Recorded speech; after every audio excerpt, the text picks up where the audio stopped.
Donc, Bab al-Adhiya, l'auteur il nous dit وَهِيَ سُنَّةٌ مُؤَكَّدَةٌ. Donc, sunnatun mu'akkada, c'est-à-dire c'est une sunna fortement recommandée.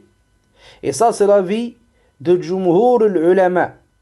L'ensemble, la majorité des savants, comme Malik, Shafi'i et Ahmed, eh bien, ils voient que c'est une sunna fortement recommandée. Quelle est la différence entre une sunna fortement recommandée et une sunna, on va dire, simple?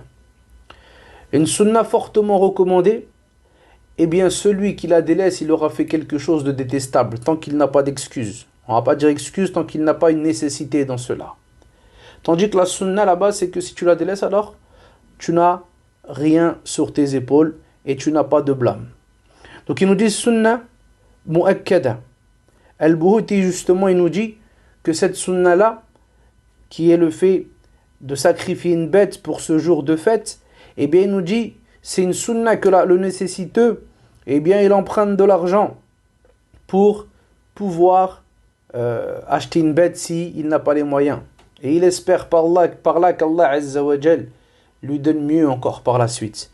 Comme l'imam Ahmed, rahimahullah, il disait pour l'aqiqa. L'aqiqa, c'est le fait de sacrifier une bête lorsque tu as un enfant. 2 quand c'est un garçon, et 1 lorsque c'est une petite fille. Et bien l'imam Ahmed disait, celui qui n'a pas d'argent, yaqtarid.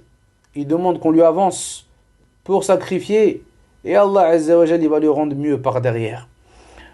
Donc ici, le Buhuti dit, on fait l'analogie avec la aqiqa, ici pareil. Et Ibn Taymiyyah, rahimahullah, avec qui est venu après, il a ajouté justement un qaïd qui est jamil. Il a rajouté une restriction qui est vraiment bonne. Et il dit, pour celui, yarju an yusaddid. C'est-à-dire quoi? C'est-à-dire que c'est pour celui qui sait, ou plutôt qui a une forte présomption dans le fait qu'il pourra rendre cette dette-là.